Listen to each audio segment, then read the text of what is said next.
भगवान की पूज्य बाबा जी महाराज की लो स्वामी जी महाराज की नमः पार्वती पतये हर हर हर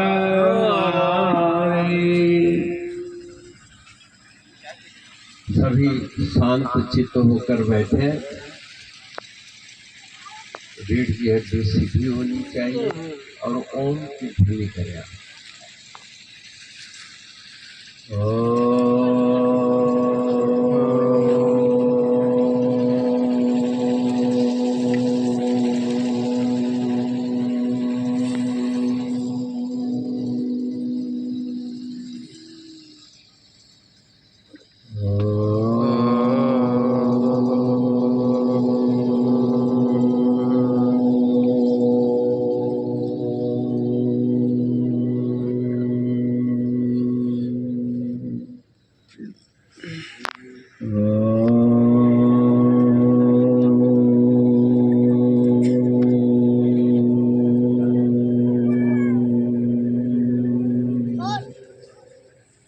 ईश्वरो गुरुरात्मेति मूर्ति भेद विभागिने व्योमवत् व्याप्त देहाय दक्षिणामूर्तये नमः। या देवी सर्वभूतेषु मातृरूपेण संस्थिता नमस्तस्यै नमस्तस्यै नमस्तस्यै नमो नमः। तव तत्त्वं न जानामि कीदृशोऽसि महेश्वरः यादृशोऽसि महादेवाय तादृशाय नमो नमः। बोलो सच्चिदानंद भगवान की जय। समागत मंचासीन श्री सद्गुरु भगवान जी के चरणों में बैठे तपस्वी सेवापरायण सन्यासीगण, पुरुषार्थी श्रद्धावान भक्तजनों और मातृशक्ति स्वरूपा माताओं बहनों प्यारे बच्चों,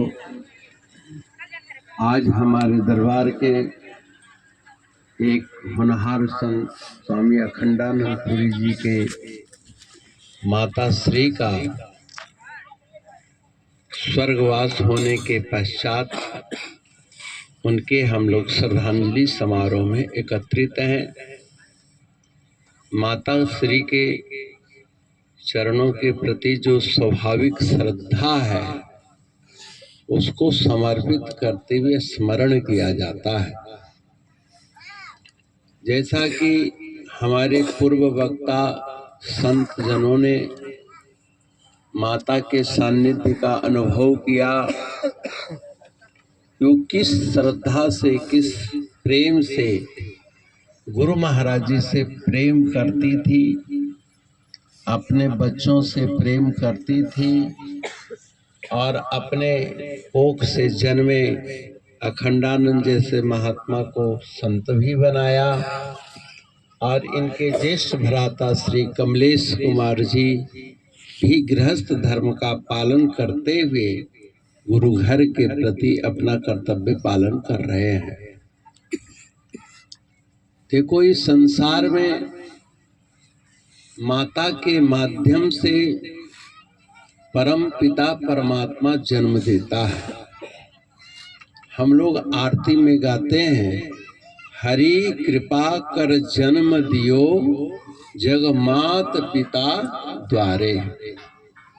यानी वो नारायण परब्रह्म परमात्मा कृपा करके हम जैसे समस्त मानवों को जगत के माता पिता के माध्यम से उनके कोख से हमें जन्म देते हैं। जन्म किसने दिया? वो परब्रह्म परमात्मा ने दिया। लेकिन व्यवहारिक सत्ता में माता और पिता एक ऐसा माध्यम है जिसको कोई नकार नहीं सकता, क्योंकि परमात्मा जब भी जन्म देगा तो माता पिता के माध्यम से ही जन्म देगा। जन्म काहे के लिए देगा भाई? वो परमात्मा हम लोगों को 84 लाख योनियों से हटाकर देव दुर्लभ मानव तन क्यों दिया? इस पर हम श्रद्धांजलि समारोह में विचार करते हैं और करना चाहिए। भगवान श्री राम ने कहा कि जो न तरे भवसागर नर समाज अस पाई। गुरुमुखों का समाज, भक्त जनों का समाज पा करके भी जो भवसागर, भव मने होना, संकल्प विकल्प के माध्यम से जो हमारे अंदर प्रवृत्ति पैदा होती है, उस प्रवृत्ति से कौन बचाएगा? प्रवृत्ति से कौन मुक्त करेगा? दुख जन्मा प्रवृत्ति दोषा मिथ्या ज्ञान नामत रोत प्रपवाद अपवर्गः। दुख का कारण है जन्म, जन्म का कारण है प्रवृत्ति, प्रवृत्ति का कारण है अज्ञान। क्योंकि वेद विद्या में हमको पहले संसार में जन्म ले लेने के बाद जीने का तौर तरीका सिखलाते हैं, और किस लिए जीना है यह बाद में बतलाते हैं। आप कोई गाड़ी खरीदो, कोई सामान खरीदो, तो उस सामान को कैसे सुरक्षित रखा जाए, कैसे उस वस्तु का हैंडल किया जाए, कौन कौन सावधानी की आवश्यकता है, पहले यह ज्ञान देता है, जिसको हम ड्राइवरी कहते हैं, है ना। गाड़ी चलाने की एक अलग ड्राइवरी है और जीवन को ड्राइव करने के लिए अलग नॉलेज है।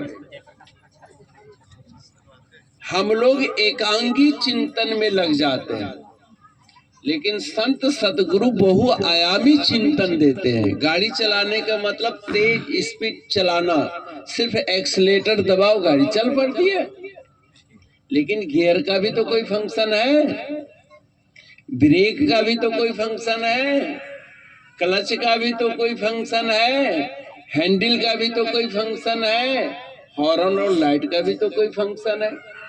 चक्का में नट बोल्ट जो है, अगर वो ठीक ना हो तो चक्का कहां से कहां चला जाएगा। ये बहुआयामी दृष्टिकोण से जीवन को धारण करने की विधि जो है वो संत सदगुरु बतलाते हैं। माता पिता जन्म दिए हैं, निश्चय वो शरीर छोड़ेंगे, या वो पहले जाएंगे या हम पहले जाएंगे। क्योंकि संसार के विषय में हमारे ऋषियों ने कहा है कि जिस संसार को पाकर, जिस परिवार को पाकर, जिन बाल बच्चे धन दौलत पाकर तो मुदित हो रहा है ना, खुश हो रहा है, ये भी बड़ा अचंभा है। झूठे सुख को सुख कहे, मानत है मन मोद, और खलक चबे ना काल के, कुछ मुख में कुछ गोद। यह 84 लाख योनि आब्रह्म भुवना लोका, ये ब्रह्मलोक पर्यंत एक चीटी से लेकर ब्रह्मा जी तक पुनरागमन के चक्र में फंसे हुए हैं। यानी जन्म के बाद मृत्यु, मृत्यु के बाद जन्म। अब यह अटल नहीं है कि जन्म के बाद मृत्यु होगी या मृत्यु के बाद जन्म होगा ही, यह संभव नहीं है। स्वयं नारायण कहते हैं, मामू पेत्या पुनर्जन्मा दुखालय शाश्वतम नाप्नुवन्ति महात्मनः संसिद्धि परमाम गतिम। जो सेवा कर, जो सुमिरन कर मुझे प्राप्त कर लेता है, वह व्यक्ति इस दुखमय संसार में जन्म नहीं लेता। क्यों? क्यों मेरे को प्राप्त हो गया, और मेरे को प्राप्त हुआ ऐसी जगह, ऐसे तत्व को जाता है जहां पुनर्जन्म नहीं होता। शास्त्र मोक्ष उसको कहा है। जब तक मोक्ष सिद्ध आप नहीं करते हैं, तब तक जन्म और मृत्यु का चक्र चलता ही रहेगा, इसको कोई खत्म नहीं कर सकता। आम इंसान की जो मृत्यु होती है उसके बाद उसको स्वर्ग मिलता है, क्योंकि हर इंसान कोई ना कोई पुण्य तो जरूर करता है। चींटियों को पानी दिया, माता पिता की सेवा करी, देवताओं के निमित्त यज्ञाहुति करी, तीर्थ किया, व्रत किया, कुछ तो पुण्य करता है, तो उस पुण्य के बदले में उसको सुख मिलता है, संसार का सुख मिल जाता है बस। लेकिन वो मरणोपरांत स्वर्गीय होता है, स्वर्ग लोक में जाएगा, लेकिन स्वर्ग लोक में पुण्यों का भोग करता है और पुण्य क्षीण होते ही पुनः मृत्यु लोक में आना पड़ता है। जैसे आप एक गिलास पानी में 4 चम्मच नमक घोल दो अथवा अलग चीनी घोल दो तो एक रस हो जाता है कि नहीं? उस घुले हुए नमक को किसी चिमटा से पकड़कर क्या उस नमक को आप निकाल सकते हो? नहीं निकाल सकते हो। लेकिन नमक का नाश नहीं हुआ है, रूपांतरण हुआ है। जब उस जल का वाष्पीकरण करेंगे, खौलाएंगे, तो पानी वाष्प बन के उड़ जाएगा और बर्तन में क्या बच जाएगा? नमक बचेगा ना। उसी को कहते हैं पुनर्जन्म। पानी में घुल गया, प्रकृति में, स्वर्ग में घुल गया थोड़े देर के लिए, लेकिन कर्म फल से, फल भोग से पुण्य का अवशोषण होता है, वाष्पीकरण होता है, इसलिए वो फिर से जीव बन के आ जाता है।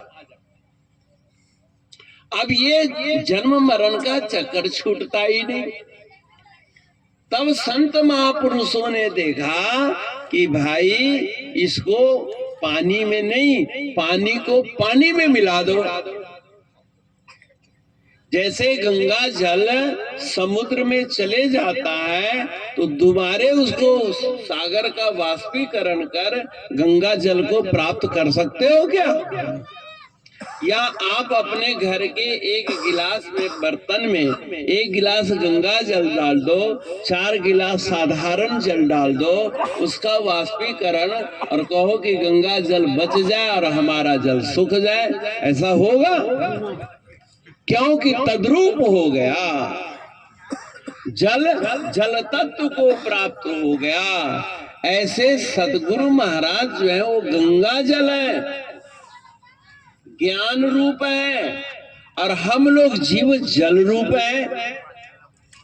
और जल को जल में एक दफा मिला तो दो, तुम अपने में नमक धारण करते हो। जल अपने में नमक, अपने में चीनी, अपने में विजातीय पदार्थों को जब धारण कर लेता है तो सजातीय विजातीय भेद से एक जात रह जाती है, दूसरी जात खत्म हो जाती है। यहाँ जाति का मतलब अन्यथा नहीं है, यहाँ आत्म तत्व की बात हो रही है। जैसे लोहा एक जात है और लकड़ी भी एक जात है, तो लकड़ी लकड़ी की सजातीय हुआ, और लोहा लोहा के, चाहे कांटी हो, चाहे दरवाजा हो, चाहे गेट हो, चाहे गार्डर हो, वो लोहे का सजातीय हुआ। ऐसी जीव ब्रह्म का अंश है, पर ब्रह्म सतगुरुदेव हैं, वो हम एक जात के हैं, लेकिन हम अपने आप को अलग भोक्ता मानते हैं। अभी हमने उपनिषद का मंत्र से प्रार्थना करी, ईश्वरो गुरुरात्मेति मूर्ति भेद विभागिनी।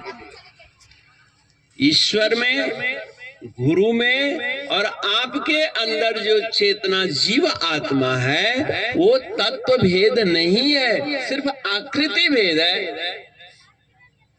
व्योमवत व्याप्त देहाय, जैसे व्योम आकाश आपके मंदिर में अथवा आपके बेडरूम में, आपके बाथरूम में या पूजा घर में आकाश व्याप्त है, तत्वतः तो एक ही है ना। आकाश अलग अलग है क्या? आकाश को तोड़ करके हमने बाथरूम नहीं बनाया, आकाश को तोड़ करके कमरा नहीं बनाया, क्योंकि आकाश अखंड मंडलाकारम, अखंड मंडल है वो तो। ठीक ऐसे ही चेतना के मंडल में जगत गुरु शंकराचार्य कहते हैं कि अर्ध श्लोकम प्रवक्ष्यामि कोटि ग्रंथ सार भी ब्रह्म सत्यम जगत मिथ्या जीव ब्रह्मैव न परा। मैं आधे श्लोक में करोड़ों करोड़ों ग्रंथ का सार बतलाता हूँ। या तो लोग संसार की महिमा में लगे हुए हैं, या स्वर्ग नरक की भय दिखलाते हैं, या धन धान की अभिवृद्धि होती है। इन तमाम तर्क वितर्कों में से करोड़ों ग्रंथ बन गया, और उन करोड़ों ग्रंथ का सारांश क्या है? वो यह है कि ब्रह्म सत्य है और जगत मिथ्या है। आपके भवन में आकाश सत्य है, दीवार फर्नीचर ये सब मिथ्या है। उनमें घुन लग जाएंगे, उन सड़ जाएगा, कालांतर में टूट फूट जाएंगे। टूटते फूटते हैं कि नहीं? लेकिन आकाश भी कभी टूटता है? आकाश अखंड है, निर्लेप है। इसी तरह से इस परिवार में रहना तो है, संसार में रहना तो है, छोड़ के जाएंगे कहाँ? क्योंकि परमात्मा ने कृपा करके हमको ये तन दिया है। अब तन दे दिया है तो हम सिर्फ तन के ही पोषण में लगे हुए हैं। ये बड़ी भारी समस्या है। तो महाराज शरीर दिया है तो शरीर ही की तो रक्षा करें, लेकिन इसमें अंतःकरण भी तो दिया है। परमात्मा ने आपको दो चीज दिया है। हमारा आपका दो व्यक्तित्व है, हर इंसान के अलग अलग। पहला शारीरिक व्यक्तित्व, यानी शरीर स्वस्थ रहे, सक्रिय रहे, सुडौल रहे, बहादुर रहे, है ना, पुरुषार्थी रहे। और दूसरा है अंतःकरण, और अंतःकरण की ओर आम मनुष्यों का चिंतन जाता ही नहीं। सबसे बड़ी बात यह है, इस्तेमाल तो करते हैं अंतःकरण का, पर इसको अंतःकरण कहते हैं, यह ज्ञान नहीं है। जैसे छोटा बच्चा मुंह का प्रयोग करता है, हाथ से माँ को पकड़ता है, मुंह से दूध पीता है, आंख से देखता है, पर उसको यह ज्ञान नहीं है कि मुंह इसको कहते हैं, हाथ इसको कहते। ज्ञान है उसको? जब वो 6 महीना का होता है तब हम कहते बाबू ये तुम्हारा मुंह है, तो ये आंख है। तो ब्रह्म ज्ञानी लोग हंसते हैं, ये आज से मुंह हो रहा है क्या? जब तुम बताओगे तभी मुंह पैदा होगा क्या? अरे सर्वांग संपन्न ईश्वर ने मनुष्य को माँ के माध्यम से जन्म दिया है। अब तुम उसकी पहचान करा रहे हो, इस्तेमाल जन्म से ही कर रहा है। रोना, खाना, पीना, टट्टी, पेशाब, शरीर के समस्त अंगों का एक शिशु इस्तेमाल करता है कि नहीं? लेकिन इस्तेमाल करते हुए भी अपने पार्थिव शरीर के विषय में अबोध है। यही मेरी माँ है, ये भी उसको ज्ञान नहीं। यही मेरा पिता है, यह भी उसको ज्ञान नहीं है। तो उसको, क्योंकि ज्ञान धारण करने की बुद्धि में परिपक्वता नहीं है। जैसे शरीर से सामान उठाने के लिए 10-15 साल के बाद सामर्थ्य पैदा होती है, ऐसे इस बुद्धि में ज्ञान धारण करने के लिए उसको 5 साल की अवस्था में पूर्ण सक्षमता प्राप्त हो जाती है। इसलिए 5 साल में पहले यज्ञोपवीत करके वेदाध्ययन में लगा देते थे, वो अंतःकरण के विकास में।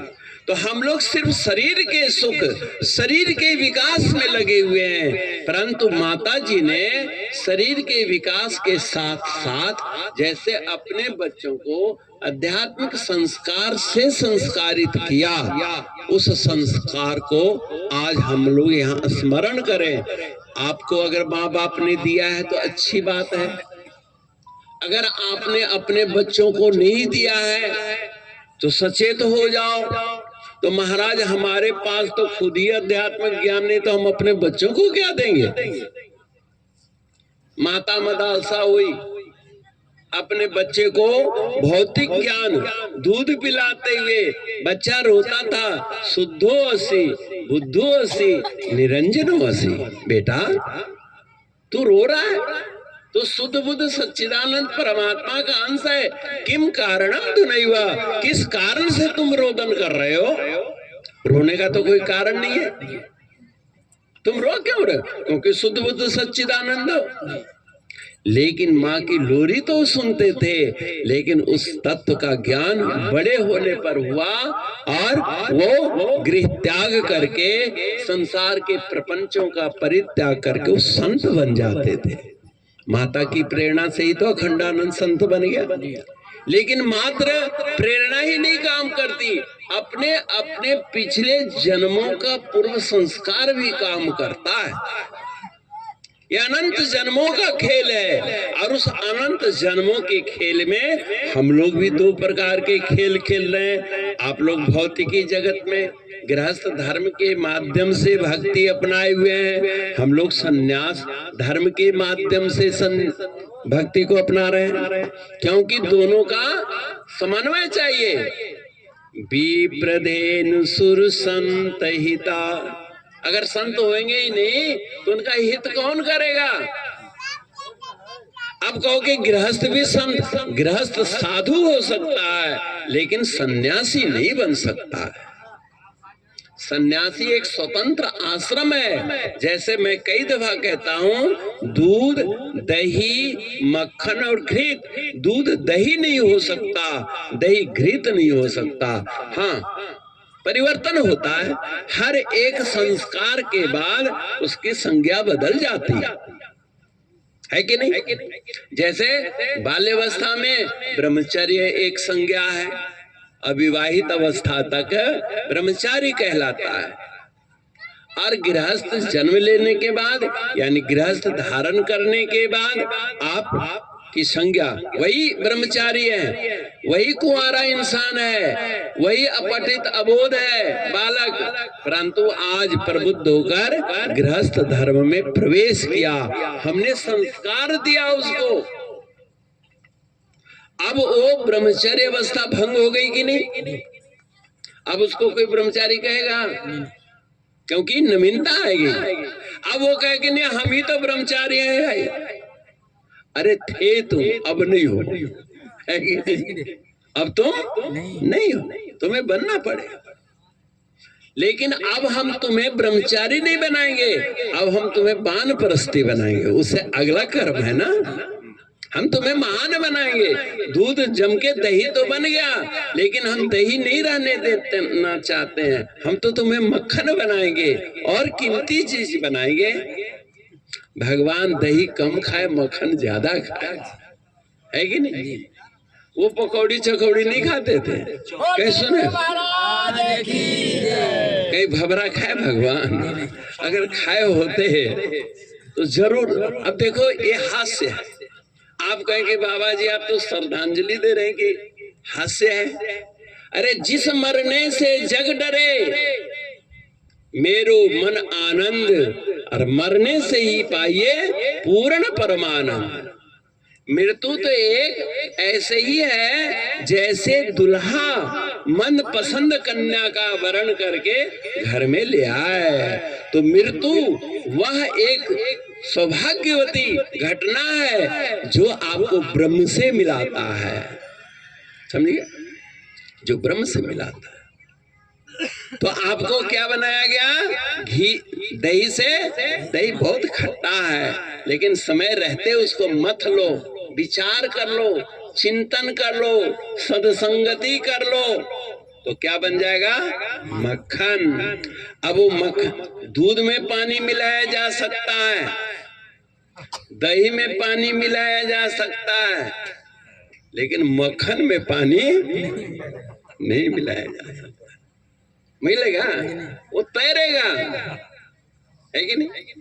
ऐसे आपकी बुद्धि जब इस गुरु भक्ति के माध्यम से नवनीत अवस्था प्राप्त कर जाए, तो इस संसार के दुखालय में, इस संसार के प्रपंच में आपका मन घुलेगा नहीं, मन व्यथित नहीं होगा, अपितु तैरेगा, तैरेगा, तैरेगा, है कि नहीं? अब आपको दूध की तरह पानी में मिलाना है, और दूध ऐसा है कि गंदा पानी मिलाओ चाहे साफ पानी मिलाओ, है कि नहीं, पानी मिल जाएगा, लेकिन घी नहीं मिलेगा। अब मक्खन को फिर संस्कार करो, तपाओ, गरम करो, उसके अंदर कुछ छाछ है। ऐसे ब्रह्मचारी से गृहस्थ, गृहस्थ से वानप्रस्थ, जो जगह जगह तीर्थाटन करते हैं, उनके अंदर अभी मट्ठा होता है, अहंकार का, तीर्थ भेद का, देवी देवताओं का, भिन्न रुचि ही लोगों की रुचियां भिन्न भिन्न प्रकार की हैं। वानप्रस्थिक तक रुचि हावी रहती है, क्योंकि उस मट्ठे के अंदर अभी खटास है, और मक्खन को बहुत दिन तक नहीं टिकाया जा सकता है, वो उल्ली लग जाती है, हरा हरा उस पर फंगस लग जाता है कि ऐसे आपने देखा होगा, तीर्थ यात्रा करके, तीर्थ व्रत करके, अन्य कर्मानुष्ठान करने के बाद अहंकार या द्वेष, ये शिव का भक्त है, ये राम का भक्त है, ये देवी का भक्त है, ये गायत्री का भक्त है, ये गुरुदेव का भक्त है, ये द्वैत भाव तब तक व्याप्त रहता है। ये मक्खन अवस्था है, ये मक्खन अवस्था है। रुचि नाम वैचित्रा द्रिज कुटिल नाना पथ जुसाम निर्णामे को गम्यस्तमसि पयसा मरण वैवा।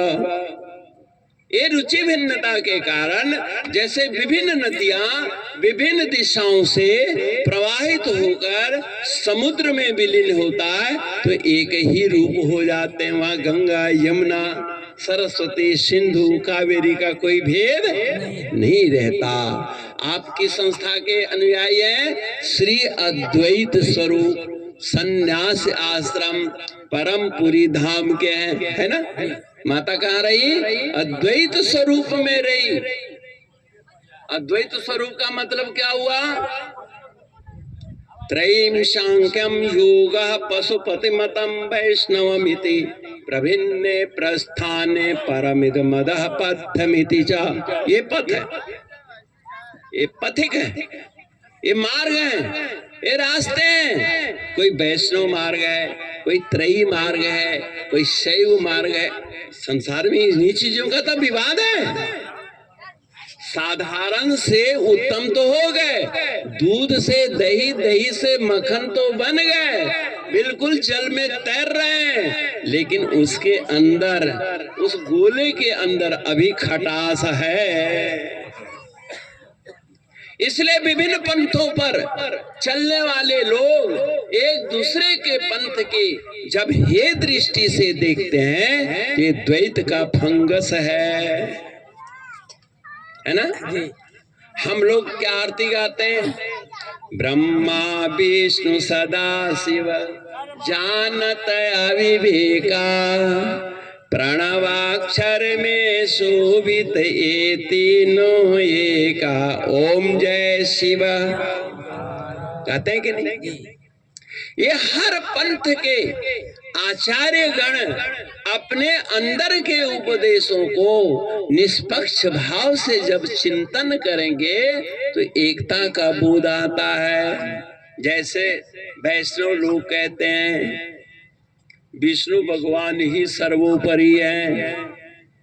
अब छोटी छोटी बातों में कहाँ अध्यात्म, कहाँ वैदिक धर्म, और कहाँ तुम बुद्धि के निम्न चिंतन को लागू कर देते हो। या देवी सर्वभूतेषु मातृ, जगत माता में यानी शक्ति में दुर्गा रूप है। सिया राम में सब जग जानो, राममय जगत है। अब राममय है या ज्योतिर्मय? ये इस पर बहस चला दो, है ना निरर्थक। या कृष्णमय है, कृष्ण कहते हैं मई वांसो जीवलोके जीवभूता सनातन, सब कुछ मेरे ही अंश है। अब कृष्णमय संसार है या क्या है? और श्री सदगुरु महाराज जी के लिए कहा ब्रह्मानंदम परम सुखदम केवलम ज्ञान मूर्तिम। यानी ब्रह्मा विष्णु के अंदर भी सृष्टि रचना संहार पालन की जो नॉलेज है वो भी गुरु का ही देन है। राम कृष्ण से कोबड़ा तीनों ने गुरु किन्न, और तीन लोग के वेदनी गुरु आगे अधीन। अब गुरु के आगे अधीन होने के बाद आपको क्या करना? इस जीवन यात्रा जब समाप्त हो तो उस समय की तैयारी करो। भाई संसार में हमेशा तो रहना नहीं, आया है सो जाएगा, राजा रंग फकीर, सभी को जाना है। जब सभी को जाना ही है तो जाने का तौर तरीका क्या है भाई? उसके लिए भी निश्चित है ना तरीका। उसके लिए भी तरीका, आप जब गीता अध्ययन करेंगे, क्योंकि गीता किसी महापुरुष की लिखी हुई, किसी संत की, किसी ऋषि की वाणी नहीं है। या स्वयं पद्मनाभस्य मुख पद्माध्वनि श्रिता। स्वयं पद्मनाभ, स्वयं नारायण, स्वयं ब्रह्मा, स्वयं विष्णु, स्वयं शिव अपनी महिमा आप गा रहे हैं। क्या गा रहे हैं? मेरे सब सनातन अंश हैं। लेकिन जब इस शरीर को त्यागते हो, अर्जुन ने पूछा महाराज जब संसार छोड़ ही देता है, अब ज्यादा टाइम दे दिया, इसका ये मतलब थोड़ा नहीं कि हम ज्यादा समय ले लें, आपके भूख की भी चिंता करनी है। लेकिन ये मौका श्रद्धांजलि गौर से इसलिए सुनना चाहिए कि संसार की नश्वरता सिद्ध करने के लिए हमें मृग मरीचिका का उपमा नहीं देना पड़ता है।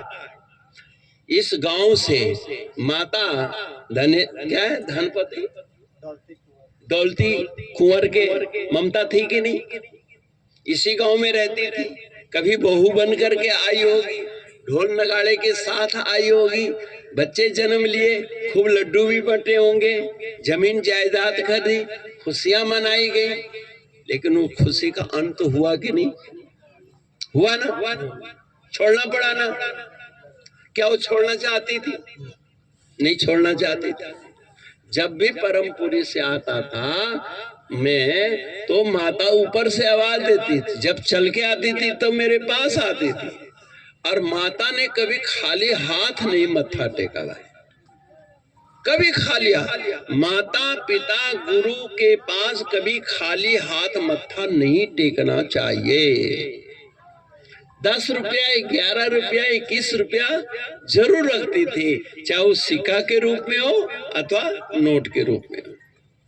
और जाते वक्त भी सुनते हैं, अखंडानंद को कही कि राघवानंद बाबा आएंगे तो ये मत्था मेरी तरफ से टेक देना। ईमानदारी से टेक दिया, नहीं टेकता तो मुझे क्या बताता। परमात्मा से जो हमने कॉल किया है, वचन किया है, हम तो उससे मुनकिर हो रहे हैं। हे प्रभु इस नरक कुंड से निकालो, मैं आपका भजन करूंगा। यही तो कॉल है, वेदों का यही कहना है और निश्चय कहना है। लेकिन उस बात को हम भूल गए कि नहीं? बच्चों को आप दो दिन कि ये लड्डू बांट दिया, वो आधा खुदे खा जाएगा, बाद में बांटेगा। वो भी बांटे ना बांटे उसकी मर्जी है। माता की अंतिम इच्छा संत सेवा, श्रद्धा भक्ति बढ़ाओ, संतन की सेवा। संत की सेवा से लाभ क्या है? प्रश्न ये उठता है। कृष्ण भगवान ने कहा जब भी शरीर त्याग, अचानक शरीर कभी नहीं छूटता, याद रखो। हमारे जीवन में अचानक मौत नहीं आती, अचानक अनर्थ के कारण जवानी नहीं आती, और पुरुषार्थ का संसाधन अचानक जवानी भी नहीं आती। जवानी जो है पुरुषार्थ का भी, मोक्ष सिद्धि के लिए भी एक साधन है और पतन का भी साधन है। प्राप्त वस्तु को संभाल लेना ये बहुत बड़ी बात है। मानव जीवन को संभालने के लिए ही तो उपदेश सुनते हैं आप। शरीर त्यागने का अंतिम चिंतन किया गुरुओं ने कि भाई ठीक है, शरीर संसार में रहो, सुबह उठो, माता पिता गुरु को प्रणाम करो, यज्ञाहुति करो, सूर्य नमस्कार करो, धरती की पूजन करो, आकाश को शुद्ध रखो। यही तो सनातन धर्म है, और क्या है? और इसका माध्यम यज्ञ है, इसका माध्यम शिव अर्चना है, इसका माध्यम व्रत आदि तीर्थ है। लेकिन ये क्यों किया जाए, प्रश्न ये उठा। क्योंकि भगवान ने कहा है, यम यम वापि स्मरण भावम त्यज त्यन्ते कलेवरम तम तमय वैति कौन्ते सदा तद्भाव भाविता। हे अर्जुन, जिन जिन भावों को सुमिरन करता हुआ मनुष्य इस शरीर का त्याग करता है, उन भावों को प्राप्त होता है। क्योंकि उस परमात्मा से हमने वचन के द्वारा ही एग्रीमेंट किया है, और वचन के द्वारा ही एग्रीमेंट पूरा करेंगे आप, ठीक है ना। और वो एग्रीमेंट आपने परमात्मा की करी कि नहीं करी, वो ईश्वर स्मरण, ईश्वरीय चिंतन ही तो एग्रीमेंट है। मैं निश्चिंत रहूंगा, मैं भगवत की प्राप्ति करूंगा, ये आपने वचन दिया है। तो आपने ईश्वर की प्राप्ति करी या नहीं करी, इसकी क्या पहचान है? दैनिक। जैसे एक व्यापारी रोजमर्रा बैलेंस शीट बनाता है कि नहीं, कितना कमाया, कितना बचा, कितना खर्च हुआ, कितना गंवाया, कितना उधार रह गया, आदि आदि हिसाब किताब करते हो ना। और जिस परमात्मा ने आपको 70-80 साल की उम्र तक, 100 साल की उम्र तक व्यापारी बनाकर भेजा है, क्या आप अपने परिवार के साथ व्यापार ठीक कर रहे हो? समाज के साथ अच्छा व्यापार किया है? क्या धर्म स्थान से अच्छा व्यापार किया है? और किया है तो मुनाफा क्या मिला है? मुनाफा मिला। हम महाराज, हम तो इतने साल से भक्ति कर रहे हैं, हम इतने साल से सेवा कर रहे हैं, पर मन बड़ा अशांत है। इसका मतलब घाटा का सौदा है। घाटा है कि नहीं? आपको फायदा क्या हुआ? तो रोज 10 मिनट। अभी मैं पंजाब में गया, वहां विद्वान लोग आए मेरे पास, बोले महाराज, इस कलयुग में न तो हम लोग कर्मकांड पूरा कर पाते हैं, न उपासना कांड पूरा कर पाते हैं, और न ज्ञान का चिंतन, ज्ञान कांड पूरा कर पाते हैं। वेद के दिन ही तो खंड है, कर्मकांड, उपासना कांड और ज्ञान कांड। कर्म कांड में ज्योतिष का बड़ा लफड़ा है। देवी देवताओं 64 योगिनी पूजो, ये करो वो करो, दिशा दिगपाल न जाने क्या क्या है महाराज। इतना हमसे खटरस नहीं होता, ज्ञानी नहीं है। यानी मुहूर्त विज्ञान को हम लोग भूल गए हैं। उपासना, इतना हमारे पास समय नहीं है कि हम जंगल में जाकर के गुरुजनों के सानिध्य में बैठकर उपासना करें, है ना। बस एक वाणी समाप्त करूंगा कह करके। उपासना, आपके पास है टाइम परमपुरी जाने की? जाना चाहिए। और फिर है ज्ञान, ब्रह्म सत्यम जगत मिथ्या जीव ब्रह्मैव नापरा। यह ज्ञान की पराकाष्ठा। यहाँ कोई नहीं अपना, दुनिया ही बेगानी है, ये ज्ञान की पराकाष्ठा है। जिधर उठाई निगाह मैंने, उधर ही गुरुवर को बैठे देखा, यह ज्ञान की पराकाष्ठा है। उन्होंने कहा महाराज, इस कलयुग में कर्मकांड, उपासना कांड, ज्ञान कांड तीनों ही ग्राह्य नहीं है आम जनता के लिए। सभी नहीं, अभी बहुत सारे कर्मकांड होते हैं, यज्ञ होता है, लेकिन आम जनता दैनिक जीवन में ऐसा नहीं कर सकता। तो हम कलयुग, हम पतितों के लिए गृहस्थ के प्रपंच में रहते हुए हम कैसे तैरें? हमने कहा हमारे गुरु महाराज ने 3 सिद्धांत दिए हैं। कर्मकांड की जगह आपको सेवा दी है, समझे? अगर आपसे कर्म कांड नहीं होता है तो क्या करो? सेवा। और सेवा का कोई मुहूर्त नहीं है, ज्योतिष निकाला जाता है। किस दिन सेवा जाके आश्रम में करें, किस दिन गोबर फेंके, सेवा के बहुत आयाम है। सेवा, वृद्धों की सेवा, अपने वृद्धों की तो सेवा करो। आश्रम में जो साधु सन्यासी हैं, इनकी कौन सेवा करेगा?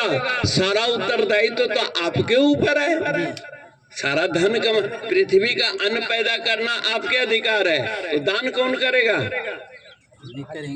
जो अन्न पैदा कर रहा है वही दान भी करेगा, वही व्यापार भी करेगा। आप आढ़त में जाकर दान नहीं करोगे, दान करने के लिए तो आश्रम है, और बाबा जी ने एक मुठिया का दान कराया। ऐ गरीबो, तुम सेवा बिना मुहूर्त के, बिना नवमी के एक मुट्ठी चावल निकाल दो। सेवा और सुमिरन, ये उपासना कांड है। ये कलयुग में हमारे गुरु घर से ये 3 शोधित साधन है और अकाट्य साधन है। बड़े से बड़े विद्वान, बड़े से बड़े धनवान और गरीब से गरीब असमर्थ असहाय सुदामा की तरह, उनके लिए क्या उपाय? सेवा। अगर तुमसे सेवा नहीं होती है तो कम से कम इन आश्रमों में जाकर, जैसा हमारा बोडेरी आश्रम है, कारा में तो भी संत, जिन जिन स्थानों में, परमपुरी में 20 संत हैं, 30 संत हैं, आप संत करें सेवा। यहाँ तो संतों से सेवा करवाने को छोड़े हुए, लेकिन श्रद्धा भक्ति बढ़ाओ, संतन की सेवा। आप रोज परमात्मा से मांगते हो, क्या संतों की सेवा करने का कभी सौभाग्य मिला? श्री गुरु महाराज जी में के समय सेवा की होड़ लगती थी। संतों के कपड़े धोने हैं, संतों के बर्तन मांजने हैं, संतों के कमरे में झाड़ू लगाने हैं, जाले साफ करने, यही तो संत, यही तो त्रोटकाचार्य ने जगत गुरु शंकराचार्य में सिखा सेवा। और सेवा करते करते थक जाओ, बैठ जाओ, तो महाराज जी के दिए हुए नाम का सुमिरन करो। सिमर सिमर सुख पाओ। सिमरन करने से आपको सुख की अनुभूति, एक सकून की अनुभूति होगी। लेकिन बिना सेवा किए, बिना कुछ किए सुमिरन से संतुष्टि नहीं होगी, बल्कि ग्लानि होगी, एक शर्म आएगी कि सब गुरु भाई सेवा कर रहे हैं और हम ढोंग कर रहे हैं भजन करने का। नहीं होगी। आख्यान तो बहुत है, और उसके बाद आता है ध्यान। आपको ज्ञान नहीं है ब्रह्म सत्यम जगत मिथ्या की तो कोई बात नहीं है, लेकिन ध्यान तो करो, और ध्यान का परिणाम आ जाएगा ज्ञान, अपने आप आ जाएगा। जब ध्यान करोगे, गौर करोगे, तो आपको कुछ न कुछ अपने अंदर कमी आएगी। लोग कहते हैं ना, नाम जपो, नाम जपो, नाम का उल्टा करो तो क्या होता है? क्या होता है? ना। यानी आपके जीवन में जिन कारणों से चंचलता आती है, जिन कारणों से दुख आता है, उसको ना करो, है ना। नाम जपने से आपके अंदर वैचारिक केमिकल रिएक्शन होगा कि ये काम हमको नहीं करना चाहिए। जैसे संत वचन से नारद आदि ने वाल्मीकि आदमी को सुधारा। अंतःकरण, कोई सत्संग किसी को सुधारता नहीं जब तक सत्संग को स्वयं चिंतन मनन नहीं करोगे। आप चाहेंगे तो आपका सुधार होगा, आप न चाहें तो कौन सुधार सकता है? ये है। तो भगवान श्री कृष्ण ने कहा कि जिन जिन भावों को सुमिरन करते हो, वही अंत समय में संसार के त्याग करते समय याद आएगा, और जो याद आएगा उसकी पूर्ति के लिए अगला जन्म हो जाएगा। अगर ब्रह्म की चिंता, सतगुरुदेव की चिंता रहेगी, चिंतन रहेगा, तो आप ममई क्या है, यद्गत्वा न निवर्तन्ते तद्धाम परमम मम, यानी मोक्ष की सिद्धि हो जाएगी। और मोक्ष की सिद्धि नहीं हुई तो जिनका सुमिरन करते हुए शरीर त्याग करो, उन चीजों को प्राप्त हो जाएगा। ये 2 सिद्धांत बताया। कर्म कांड की जगह सेवा कांड अपनाइए, उपासना कांड की जगह सुमिरन कांड अपनाइए, और ज्ञान कांड की जगह ध्यान कांड अपनाइए। ध्यान आप खेत खलिहान कहीं भी आप कर सकते हैं, इसके लिए कोई मनाही नहीं है। तो माता ने अपने जब तक नौजवान रही, शरीर तंदुरुस्त रहा, आपके इस गांव में रहकर आगंतुक संतों की सेवा करती रही, बच्चों को सेवा में लगाए, और शरीर जब अशक्त हो गया, देखा कि मैं स्वयं आरती नहीं गा सकती हूँ, तो ठीक मंदिर के सामने प्रथम तल पर निवास करी, जहाँ सुबह शाम कीर्तन आरती पूजा करती थी। और उस आरती पूजा का ध्यान करते हुए अंत समय में चरणामृत रोज पीती थी, और उस चरणामृत के नाम से बेहोशी भी छूटती थी, जैसा कि हमारे महात्माओं ने बतलाया। तो आप एक अभ्यास बनाओ। आप शरीर से अचेत हो सकते हो, लेकिन अंतःकरण अचेत नहीं होता। एक बात, आपकी मृत्यु नहीं होती है, इस शरीर ही तो छूटता है और शरीर हम है नहीं, शरीर में से निकल कर हम चले गए। लोग कहते हैं ना शरीर छूट गया, वो ले जाना तो चाह रहा था पर छूट गया। अब छूट गया तो वो हमारे किसी काम का नहीं, इसलिए हम उसको जला देते हैं। अब उसको डोली पर ले जाके जलाओ, चाहे हाथ में ले जाके जलाओ, या वहीं पर जगत गुरु शंकराचार्य ने अपनी माँ के लिए कोई डोली नहीं उठाई, गांव वालों साथ ही नहीं। धन्यवाद है आपके शंकरपुर ग्राम का, जो एक सन्यासी की माँ के प्रति सभी ने श्रद्धा व्यक्त करी। उनकी माँ को मरा हुआ देकर कोई उठाने, अरे बेटा है वो अपने आप करेगा। जगत गुरु शंकराचार्य से ने कहा था, माँ जब भी तुम मुझे याद करेगी मैं अवश्य आऊंगा।